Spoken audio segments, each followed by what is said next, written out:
பாஜகவின் மாநில தலைவர் அண்ணாமலை தற்போது செய்தியாளர்களை சந்திக்கிறார். அங்க இருக்கக்கூடிய லோக்கல் போலீஸ் ஸ்டேஷனுக்கு நான் திமுக கார அப்படிங்கிற புகைப்படம் தேவைப்படுது. அதை வைத்து அந்த போலீஸ் ஸ்டேஷன்ல இருக்கக்கூடிய ரவுடி ரெஜிஸ்டர்ல அந்த பேர் வரக்கூடாது. ரவுடி ரெஜிஸ்டர் பேர்ல இருந்தா 21 நாளைக்கு ஒருக்கா நீங்க போலீஸ் ஸ்டேஷனுக்கு கூப்பிடுவீங்க. என்னப்பா பண்ற, இந்த மாசம் பேங்க் அக்கவுண்ட் எவ்வளவு பணம் வந்துச்சு, ஏன்னா நானும் காவல்துறையில 9 ஆண்டுகள் குப்பை கொட்டி இருக்கின்றேன். பக்கத்து வீட்டுக்காரனை வந்து சாட்சி சொல்ல நீ ஒழுக்கமா இருக்கேன்னு கையெழுத்து போட சொல்லி, இதெல்லாம் ரவுடி ரெஜிஸ்டர் நடக்கக்கூடிய ரவுடி பெயரில் நடக்கக்கூடிய விஷயங்கள். அதுக்கு போகக்கூடாது என்பதற்காக இந்த புகைப்படம் தேவைப்படுகிறது. அரசியல் அங்கீகாரம் அடையாளம் தேவைப்படும்.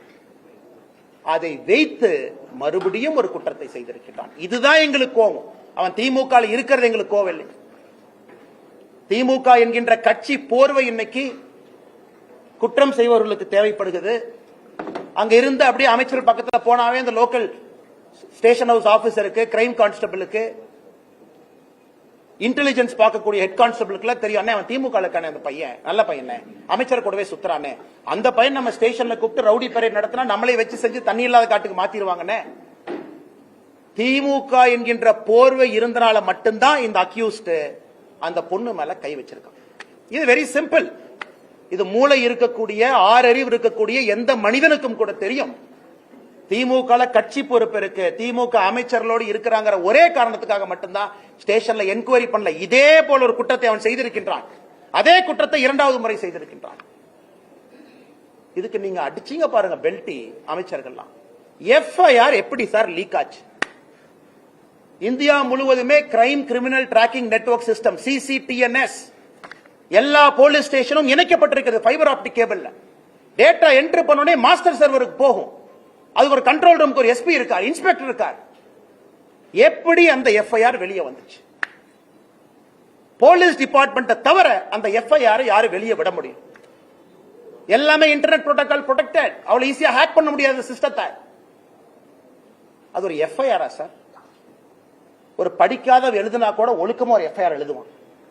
அதுல குற்றம் செஞ்சது அந்த பொண்ணா, குற்றம் செஞ்சது அந்த அயோக்கியனானே சந்தேகமா இருக்கு. ஏதோ பொண்ணு குற்றம் செஞ்ச மாதிரி எஃப்ஐஆர் எழுதிருக்கீங்க.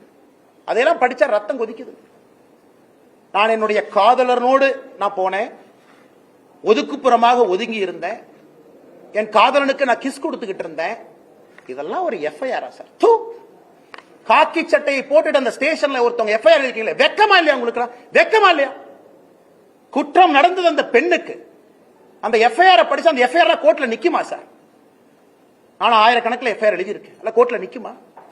அந்த பொண்ணு ஏதோ தன்னுடைய காதலனோடு பிரைவேட்டா ஒரு மொமெண்ட்டை ஸ்பெண்ட் பண்ணதாகவும் கிஸ் கொடுத்துக்கிட்டு இருந்ததாகவும், இவன் புதர் மறைவிலிருந்து வெளியே வந்து புகைப்படத்தை எடுத்து மிரட்டி, என்ன சார் என்ன இதான் ஒரு எஃப்ஐஆர் டிராஃப்டிங்கா? அந்த எஃப்ஐஆர் லீக் பண்ணிருக்கீங்களா சார்? பொண்ணு பேரு, மொபைல் நம்பர், அப்பா பேரு, ஊரு. வெக்க பண்ணு. திமுக எவராஜ் மரியாதை இருந்தா வெக்க பண்ணியா? நீங்களாம் வெக்கப்படும். பொண்ணு, ஊரு, அப்பா, அந்த என்ன அந்த பொண்ணு குடும்பத்தையே நாசம் பண்ணிட்டீங்க. 7 தலைமுறைக்கு ஒரு அடையாள இதை கொடுத்திருக்கீங்களா? கருப்பு புள்ளியை கொடுத்திருக்கீங்களா? மனுஷங்களா நீங்களா? அதுக்கு அமைச்சர் கேள்வி கேட்கிறார். 3 மாசம் தமிழ்நாடு அமைதி பூங்காவா இருந்துச்சாமா, இந்த அண்ணாமலை திரும்பி வந்தானாமா, மறுபடியும் கலவரம் வெடிச்சு. வெக்க பண்ணியா நீங்க தான் மினிஸ்டரா இருக்கிறீங்க? வெக்கப்பன். இந்த ஒரு கட்சி பொறுப்பில் இருக்கிறனால மரியாதையா பேசிட்டு இருக்கு. தேசிய கட்சியினுடைய மாநில தலைவர் இந்த வெங்காய பொறுப்புல இருக்கிறார். அதனால மரியாதையா பேசணும்னு சொல்லி கொடுத்தனால மரியாதை கொடுத்தவங்க பேசிட்டு இருக்கு. வீதிக்கு தனி மனிதனா வந்தா வேற மாதிரி இருக்கு. நான் பேசுறது பிரதமர் மோடி அவர் ரிஃப்ளெக்ட் பண்ணுங்கறதுக்காக ரொம்ப அமைதியா நாகரிகமா பேசிட்டு இருக்கு. வெக்கப்படணும். திமுக இருந்தா நான் சொல்லியா? திமுக பொறுப்புல அவன் இருந்தனாலதான் போலீஸ் ஸ்டேஷன் அவனை செக் பண்ணல. அவனை போலீஸ் ஸ்டேஷன்ல செக் பண்ணாதனாலதான் அவன் தைரியமா வெளியே வந்தான். அவன் தைரியமா வெளியே வந்தான். அந்த எஃப்ஐஆர் படிச்சா ரத்தம் கொதிக்கல. நமக்கு ரத்தம் கொதிக்கல. என்ன எஃப்ஐஆர் டிராஃப்ட் பண்ணிருக்கீங்க? என்ன எஃப்ஐஆர் டிராஃப்ட் பண்ணிருக்கீங்க?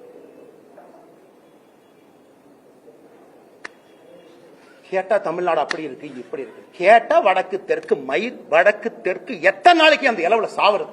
எத்தனை நாளைக்கு சாவறது? 60 வருஷமா வடக்கு தெற்கு. நாளைக்கு காலையில் இன்னும் ஆரம்பம் பண்ணுவாரு திமுக. டாக்ஸ் கொடுக்கல, மயிர் கொடுக்கல, மட்டை கொடுக்கல. அது உட்காந்து காலங்காத்தால பிரஸ் மீட்ல வேலை இல்லாம நானும் பேசிட்டு இருப்பேன். இவ்வளவு கொடுத்தோம், இவ்வளவு டாக்ஸ் அளந்து கொடுத்தோம், இவ்வளவு அள்ளி கொடுத்தோம்.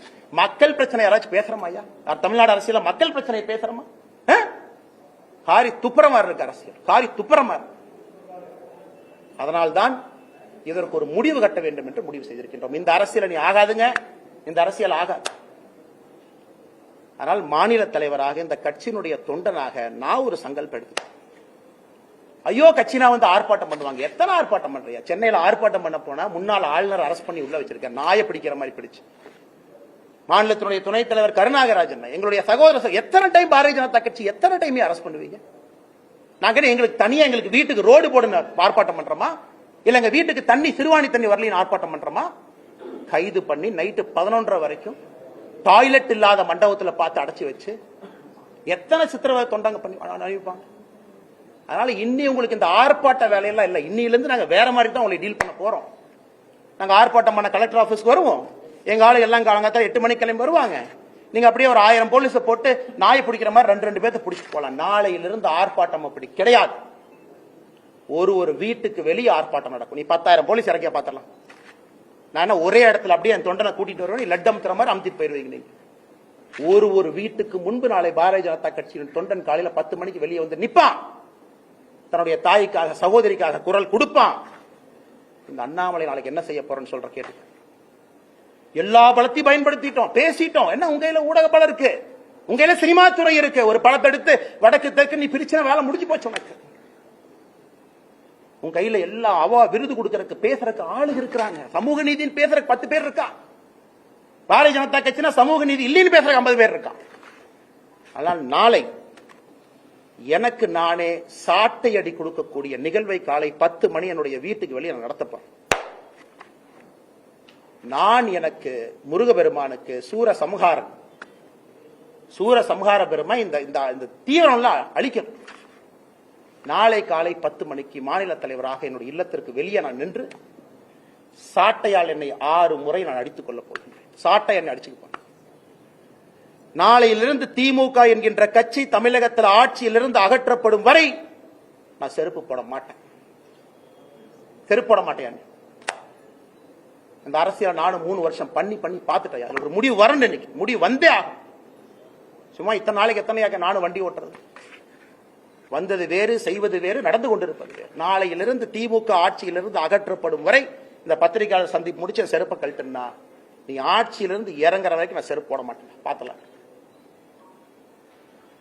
நாளையிலிருந்து 48 நாட்கள் நான் விரதம் இருக்க போகிறேன். பிப்ரவரி 2வது வாரம் முடியும். 6 படை வீட்டுக்கு நான் போக போறேன். முருகபெருமான்ட்ட முறையிட போறேன். எல்லாத்திட்டையும் முறையிட்டாச்சு. நேஷனல் கமிஷன் ஃபார் உமன் முறையிட்டாச்சு. காலகட்டத்தில் வேலையெல்லாம் உட்காந்து லெட்டர் எழுதிருக்கேன். பாருங்க 3 பேஜ் வேலையெல்லாம். அம்மா வாங்கம்மா, தயவு செஞ்சு பிடிங்கம்மா, இவங்கெல்லாம் வயலேட் பண்ணிட்டாங்கம்மா, செக்ஷனை பாருங்கம்மா. எத்தனை கடிதம் எழுது. ஹியூமன் ரைட்ஸ் கமிஷன் பார்த்து 15 கடிதம் எழுதியாச்சு. நேஷனல் கமிஷன் ஃபார் உமனுக்கு எழுதியாச்சு. வேலையெல்லாம் உட்காந்து எழுதி ட்விட்டர்ல போடுறதா வேலை. இன்னி பாத்துக்கலாம். அரசியல் இன்னி பாத்துக்கலாம். நாகரீகமான அரசியல். இந்த பவுண்ட் பை நீங்க அநாகரிகமா பேசுறீங்கல்ல, சோசியல் மீடியால குடும்பத்தை எடுக்கிறீங்க, என்ன வேணாலும் நீங்க பேசுவீங்க. கேட்டா அப்படியே கட்சி போறவைக்குள்ள ஒளிஞ்சுக்குவீங்க. நாளையிலிருந்து என்னுடைய அரசியலும் அப்படித்தான் இருக்கும். இந்த மாநில தலைவர் கட்டுப்பாடு, இனி ஆரோக்கியமான அரசியல், விவாதம், மரியாதை. அதெல்லாம் எதுக்கு மரியாதை கொடுக்கணும்? எதுக்கு மரியாதை கொடுக்கணும்? பெண்களுக்கு குழந்தைகளுக்கு பாதுகாப்பு இல்லாத ஒரு மாநிலத்தில் எதுக்கு உனக்கு மரியாதை கொடுக்கணும்? எதுக்கு மரியாதை கொடுக்கணும்? அரசியல் கட்சியில நீ மரியாதை வெங்காயம்லாம் கிடையாது. ஆனா நீங்க வாங்கின இந்த இஷ்யூ பேசுங்க. எத்தனை இஷ்யூங்க தமிழ்நாட்டில் பேசுறது? ஆனா டங்ஸ்டன் இஷ்யூ டெல்லிக்கு போங்க, எத்தனை டைமுங்க போறது? ஆனா மீத்தேன் பிரச்சனை ஆச்சுன்னா டெல்லிக்கு போங்க, எத்தனை டைம் போறது? எத்தனை போறது? வேற வேலை இதேதான் வேலைங்க. அதனால் நாளை எனக்கு நானே சவுக்கடி காலை 10 மணிக்கு என்னுடைய இல்லத்திற்கு வெளியே நான் கொடுத்துக் கொள்கின்றேன். பாரதிய ஜனதா கட்சியினுடைய எந்த தொண்டனையும் இதை நீங்கள் செய்ய வேண்டாம் என்று நான் அன்போடு சொல்லுகின்றேன். நீங்க யாரும் செய்ய, வீட்டுக்கு வெளியே வந்து நிற்க வேண்டியது உங்களுடைய கடமை. ஒரு சகோதரியோடு சகோதரனோடு அவர்களோடு நாங்கள் இருக்கின்றோம் என்று உணர்த்த வேண்டியது நம்முடைய கடமை. தீய சக்தி அழிக்கப்பட வேண்டும். தமிழகத்தில் அழிக்கணும், வேற வழி இல்லைங்க. படிக்கலாம் பாருங்க. எத்தனை கேங் ரேப்பியா, எத்தனையா பண்ணுவீங்க, என்னையா பண்ணுவீங்க தெரியாம கேட்கிறேன். 14/8/2024 gang rape of M woman accused யார்? கவிதாசன். என்ன நடத்தினா? Udhayanidhi Stalin fan club Orathanadu. 2/1/2023 youth wing of DMK sexual assault of woman police constable. லட்சணத்தை பாருங்க. 22/3/2022 gang rape of 22-year-old woman in Virudhunagar after blackmailing ஒரு வீடியோ. பாருங்க பாருங்க. கேட்டா கட்சி அப்படி யாருமே இல்ல, பொய் சொல்றாரு. அண்ணாமலை வந்ததுக்கு அப்புறம் இது வேலை இல்லாம செய்யறாரு. பத்திரிகை நண்பர்களே, வேறு வழி எங்களுக்கு இல்லை. மக்களுடைய கவனத்தை ஈர்ப்பதற்கு எங்களுக்கு வழி இல்லை. இது சாமானிய மிடில் கிளாஸ் பையன் கொதிக்கணியா? மிடில் கிளாஸ் ஆள் எந்திரிக்கணும். அவன் எந்திரிக்காமல அரசியல் எந்த மாற்றம் இல்ல. சும்மா அப்படியே பேசிட்டே வண்டி ஓட்ட வேண்டியதான். 1 country 1 election, அது 1 மாசம் ஓட்டு, இது 1 மாசம் ஓட்டு, டங்ஸ்டன் ஒரு 3 மாசம் ஓட்டு, மீத்தேன் ஹைட்ரோ கார்பன் 6 மாசம் ஓட்டு. அவ்வளவுதான். நம்ம எல்லாம் மறந்துடுவோம். எதுக்காக இருக்கிறோம், என்ன வேலை செய்யறோம். ஆனா மறுபடியும் நான் சொல்வது, நடுத்தர வாழ்வு வாழக்கூடிய நீங்க தயவு செஞ்சு வெளியே வாங்க, பேசுங்க, கேளுங்க, கேள்வி கேளுங்க, ரோட்ல வந்து நில்லுங்க, நாளைக்கு கேளுங்க. லோக்கல் எம்எல்ஏ தெரியும் உங்க ஓட்டு நீங்க போட மாட்டீங்க தெரியும். இந்த இலவச பணத்தை எல்லாம் எலெக்ஷன் அப்ப தூக்கிட்டு இப்ப எல்லாம் தூக்கி எறி. ஆனால் பத்திரிகை நண்பர்களுக்கு என்னுடைய அன்பான வேண்டுகோள், நீங்கள் அதை கேட்கணுங்க. மீடியால டிபேட் வைக்கணும், விவாத பொருள் வைக்கணும். அன்னைக்கு நாமளும் மனுஷங்க தான், அதே சாப்பாடு சாப்பிடுறோம். 6 அறிவு இருக்கு. நம்ம வீட்டுல நடந்துதான் சும்மா இருப்பாங்களா? கத்தி எடுத்து வெட்ட போக மாட்டோம். விவாத பொருள் பேசவே வர சொல்லு. எதுக்கு அப்படி பண்றீங்க கேளு. ரிப்பீட் ஆஃபெண்டர் எதுக்கு ரவுடி ஷீட்ல வைக்கலன்னு கேளு. பொறுப்பேற்று கமிஷனர் விலக சொல்லுங்க. குறைந்தபட்ச டெப்டி கமிஷனர் வீட்டுக்கு போச்சு. ஆனால் இதை சொல்ல வேண்டும் என்பதற்காகத்தான் அந்த பத்திரிகை சந்திப்பேன். இதை தவிர நான் வேற எந்த இது சம்பந்தமான கேள்விகளுக்கு நான் பதில் சொல்றேன். அன்னைக்கு கோயம்புத்தூர் இதாயிருச்சு, கரண்ட் போயிருச்சு, இதெல்லாம் இன்னைக்கு இல்ல. அதெல்லாம் நாளைக்கு நாளானைக்கு கரண்ட் போனது, தண்ணி இல்லாதது, டாய்லெட்ல தண்ணி வராதெல்லாம் நாளைக்கு நான் சொல்றேன். இன்னைக்கு இந்த இது சம்பந்தமாக நண்பர்கள் கேள்விகளுக்கு நான் பதில் சொல்றேன். நாம சொன்னதுக்கு அப்புறம் எடுக்கிறாங்க. NCW எழுதுனதுக்கு அப்புறம் போலீஸ் எல்லாம் பெண்ட கழட்டுக்கு எழுதி இருக்கிறோம். ஆக்சிடென்ட் ஒருத்தனையோட எப்படி வெளியே வந்துச்சு நான் கேட்கிறேன். CCTNS நெட்வொர்க்ல இருந்து வெளியே எப்படி வரும், எப்படி வந்துச்சுன்னு சொல்றேன்.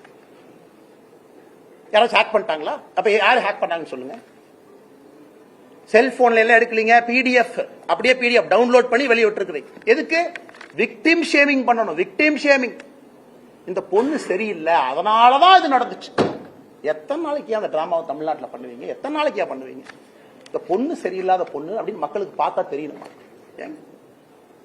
காதலனாக இருக்கட்டும், காதலியாக இருக்கட்டும், 18 வயசுக்கு மேல அவங்க தனிப்பட்ட உரிமை.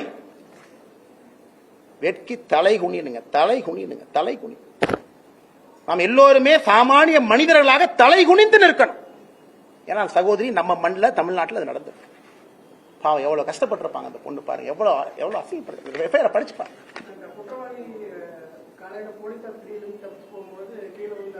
என்ன வெங்காயங்க, என்ன வெங்காயங்க. ஒரு கான்ஸ்டபிள் கூப்பிட்டு ஒரு அடினா கை உடைய, ஒரு அடினா கால். இது பனிஷ்மெண்டா? இது பனிஷ்மெண்டா?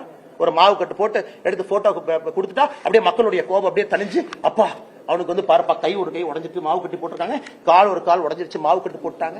என்ன எல்லாம் 1980 கலைஞர் கருணாநிதி ஐயா திரைக்கதை வசனம் எழுதிட்டு இருக்காங்களா? உண்மையான அரசா இருந்தா 10 நாள்ல சார்ஜ் ஷீட் போடும், 11வது நாள்ல ஸ்பெஷல் கோர்ட்டை கூப்பிட்டு 15வது நாள்ல தண்டனை கொடுக்கும். நான் சொல்றேன், இந்த டிராமால எங்களுக்கு வேண்டாம். மாவு கட்டு போட்டேன், கையை உடைச்சேன், கால் உடைச்சேன், இந்த டிராமால வேண்டாம் சார். 7 நாள்ல ட்ரையல் இருக்கிற ட்ரையல் நடந்த கேஸ் இந்தியாவில் இருக்கு சார். 5 நாள்ல சார்ஜ் ஷீட் போட்டிருக்காங்க சார். ஒரே நாள்ல ட்ரையல் முடிச்சிருக்காங்க சார். நீங்க நினைக்கிற மாதிரி 1 வருஷம் 2 வருஷம் 10 நாள்ல ஒரு சார்ஜ் ஷீட்டை போட்டு ட்ரையல் நடத்தி தண்டனை வாங்கி கொடுக்க முடியும். பண்ணீங்களா? பிரிசன் மினிஸ்டர் என்ன சொன்னார் ரகுபதி? அண்ணாமலைக்கு பொய் சொல்வது மட்டும்தான் வேலையா? காலையாக இதான் வேலை. அவங்க வீட்டுல நேர்ந்து விட்டுருக்காங்க. எங்க அம்மா ரகுபதி வீட்டுல நேர்ந்து விட்டுருக்காங்க. பொய் சொல்றது மட்டும்தான் காலையில இருந்து இரவு வரை இதான் எனக்கு வேலை. பிரிசன் துறையை கையில வச்சிருக்கிற ஒழுக்கமா ஒரு வேலை செஞ்சிருக்கியா? அதுவரை தெரியாம நான் கேட்கிறேன். ஒழுக்கமா செஞ்சிருக்கீங்களா? எங்கள் வேலை நாயை போல தப்பு பண்ணா கொண்டு வந்து மக்கள்கிட்ட வைக்கிறதா எங்க வேலை. பதில் சொல்றது உங்க வேலை. ஆளுங்கட்சிக்கார victim shaming, victim shaming, FIR copy release, இதெல்லாம் நம்ம முறை சொல்லல. வேலையெல்லாம் எழுதுனீங்களா அவன் பேரு பத்திரிகையில? சும்மா அதே வந்து அதே அச்சுல போய் பத்திரிகை போய் அதே ஞானசேகரன் பேர் அடிச்சுட்டு அதே வெளியே வந்துச்சுங்களா? சிட்டி ரோபோட் மாதிரி ஏதோ ஒன்று கம்மா அறிவாளி உட்கார்ந்து இருக்காங்களா இதுல? அதனால இது கம்பீரமா எடுத்துக்கணுங்க. ரொம்ப தப்பு பண்றாங்க. நாம ஒன்னொன்னும் அடுத்து அதை விட கொடூரமா இருக்கிறனால முன்னாடி நடக்கிறத மறந்தாச்சு. இதை விட அது கொடூரமா இருந்துச்சுங்க, அதனால இதை மறந்தாச்சு. அதனால்தான் வேறு வழி இல்லாம எங்களை நாங்களே வருத்தி கொண்டு முருகபெருமான்ட்ட போய் முறையிறோம். வேற என்னங்க வழி?